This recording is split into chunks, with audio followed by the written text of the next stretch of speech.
बच्चों, आपको सुभाषितानि षष्ठ पाठ इसके श्लोक एक बार रिवीजन के लिए फिर से बता रहे हैं। आपको श्लोक लिखने के लिए भी आते हैं, याद करके लिखने के लिए, और श्लोक लिखे रहते हैं, उसके नीचे प्रश्न होते हैं, आपको उन प्रश्नों का उत्तर लिखना होता है। और इसमें से आता जरूर है इस पाठ में से, इसलिए आप एक बार रिवाइज कर लीजिए। आलस्यम हि मनुष्याणाम शरीरस्थो महान रिपुः नास्त्युद्यम समो बंधु कृत्वा यम नावसीदति। मनुष्य के शरीर का सबसे बड़ा रिपु उसका आलस्य है। मनुष्याणाम शरीरस्थो महान रिपुः कः आलस्यम। आलस्यः आलस्यम किमस्ति? आलस्यम महान रिपुः अस्ति। न अस्ति उद्यम समो बंधुः। इसको हमको लिखना है, न अस्ति उद्यम समो बंधु। उद्यम के समान कोई बंधु नहीं होता है। न अस्ति उद्यम समः बंधुः। केन समः बंधुः नास्ति? उद्यम समः बंधुः नास्ति। कृत्वा यम न अवसीदति। जिसको का करके मनुष्य थकता नहीं है। अवसीदति मतलब दुखितः न भवति। तो प्रश्न आपको आ सकता है, किम कृत्वा मनुष्यः न अवसीदति। उद्यमः कृत्वा मनुष्यः न अवसीदति।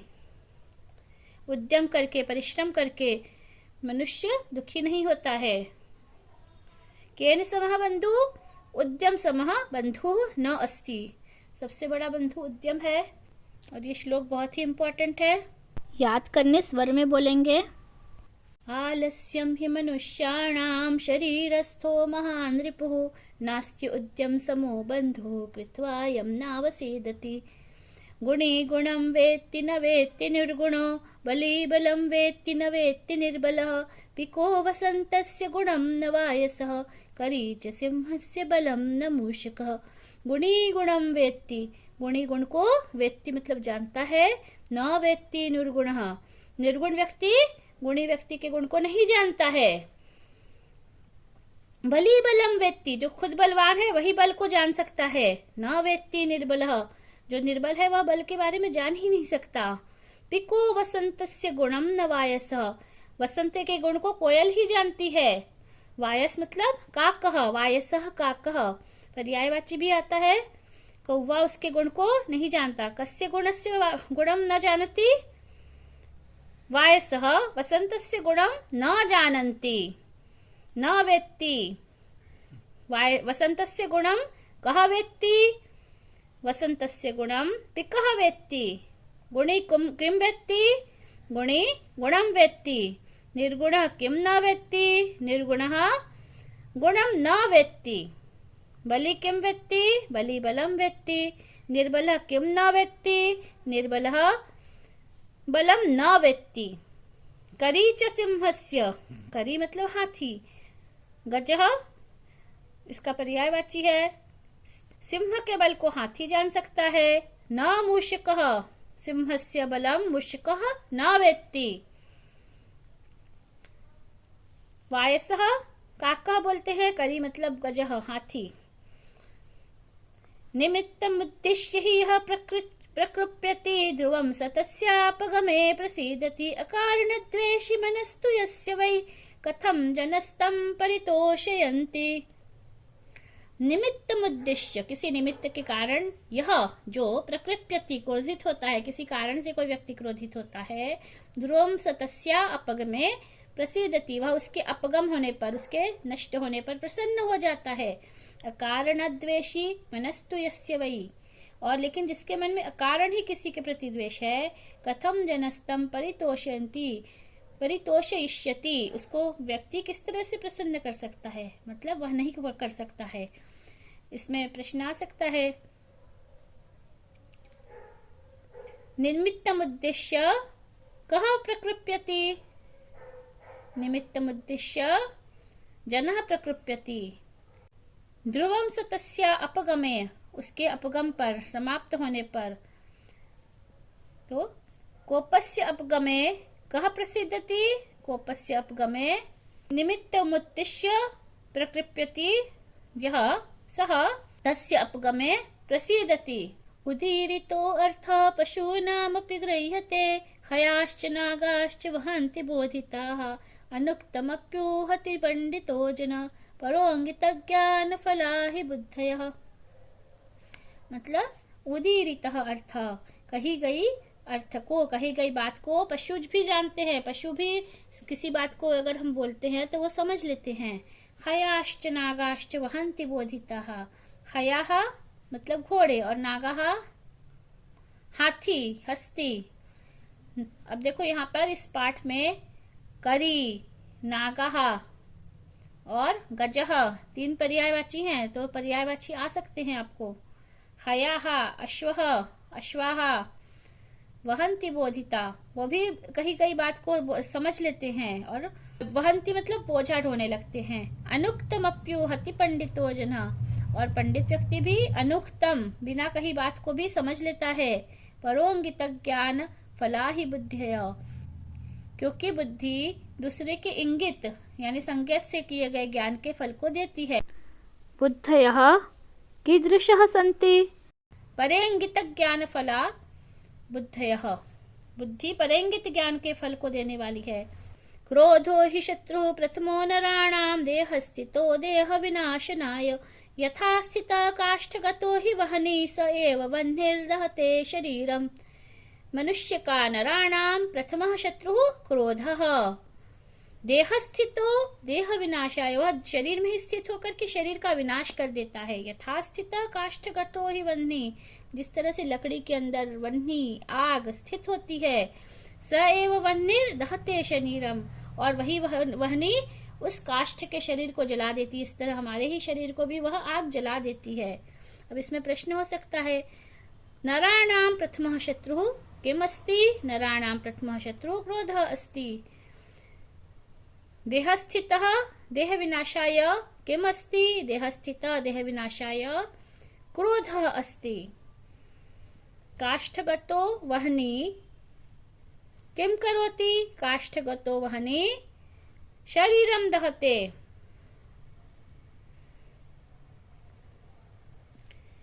शरीरम किम दहते? शरीरम वह्निः दहते। मृगा मृगैः संगमनुव्रजन्ति गावश्च गोभितुर्कास्तुरंगैः मृगाश्च मूर्खैः सुधियः सुधीभिः समानशीलव्यसनेषु सख्यम्। मृग जो है मृगों के साथ में रहते, हिरण हिरणों के साथ में रहते, संगम अनुव्रजंती साथ साथ में दोस्ती करते हैं।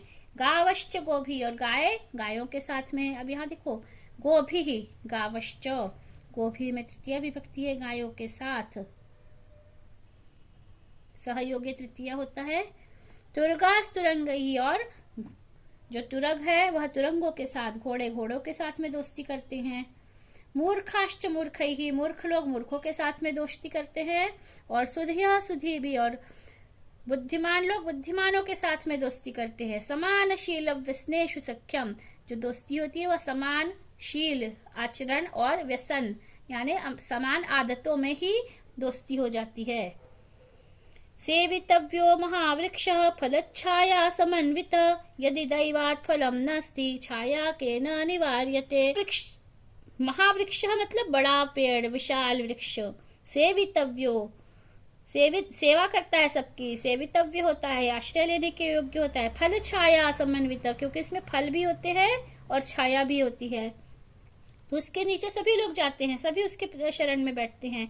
यदि दैवात् फलम नास्ति, लेकिन यदि भाग्यवश उस वृक्ष में, बड़े वृक्ष में फल नहीं है, छाया के न निवार्यते, तो क्या छाया भी कोई रोक सकता है?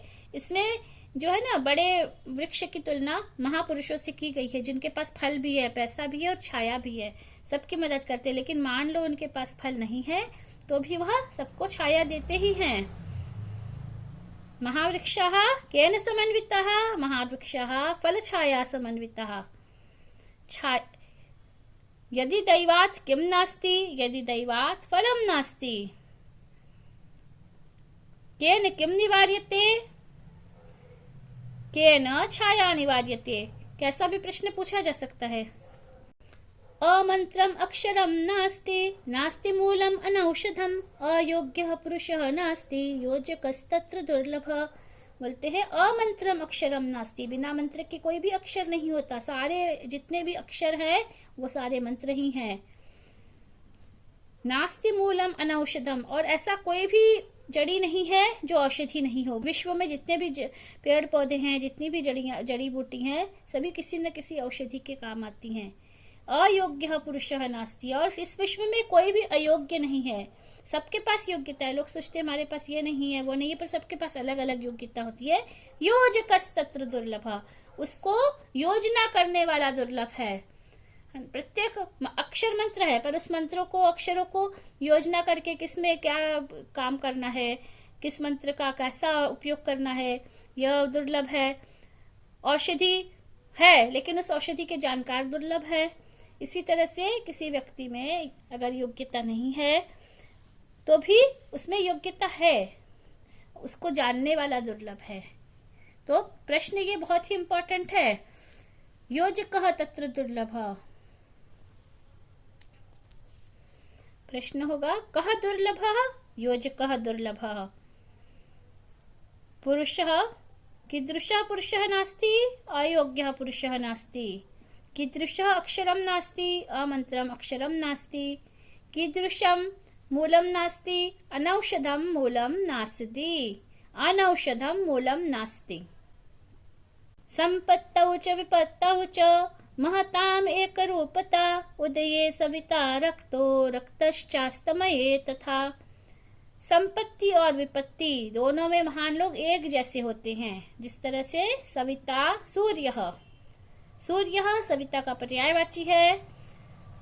उदय के समय रक्त वर्ण का होता है, लाल रंग का होता है। रक्तश्च अस्तमये तथा, अस्तमये सविता रक्तः, और अस्त के समय भी सविता सूर्य रक्त होता है। रक्तश्च अस्तमये, यहाँ पे आप लोगों को बहुत ही कंफ्यूजन होता है, दीर्घ स्वर संधि है इसमें। अस्तमये सविता कीदृशः, अस्तमये सविता रक्तः। उदये सविता कीदृशः, उदये सविता रक्तः। ठीक है। महताम एकरूपताम,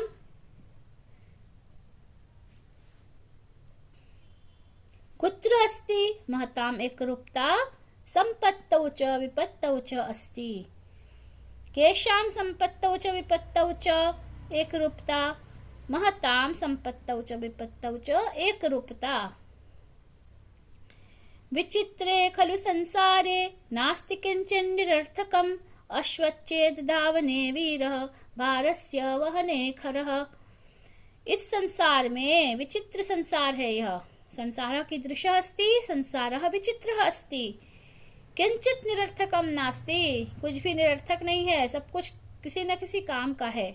अश्वच्छेद धावने वीर, जो घोड़ा है वह दौड़ने में तो बहुत वीर है, बहुत ताकत होती है, पर भारस्य वहने खरः, लेकिन जो खर है, गधा है, वो बोझा उठाने में सबसे श्रेष्ठ होता है। तो गधा भी अच्छा है और घोड़ा भी अच्छा है, दोनों की जरूरत है संसार में, कोई भी व्यर्थ नहीं है। संसारे किंचित किम नास्ति, संसारे किंचित निरर्थकम नास्ति। अश्वः कुत्र वीरः, अश्वः धावने वीरः। खरः कुत्र वीरः, खरः भारस्य वहने वीरः। इसी तरह से प्रश्न आएंगे नीचे पैसेज में। लोग भी, आप लोग ये सुभाषित के श्लोक भी अच्छी तरह से तैयार कर लीजिए। श्लोक लिखने को भी आता है 2 सुभाषित, और इसमें पैसेज में भी आ सकता है, तो आप जो पैसेज में आएगा उसको आप छोड़ करके श्लोक लिखेंगे, ध्यान रखिएगा। चलो, बहुत बहुत शुभकामनाएं।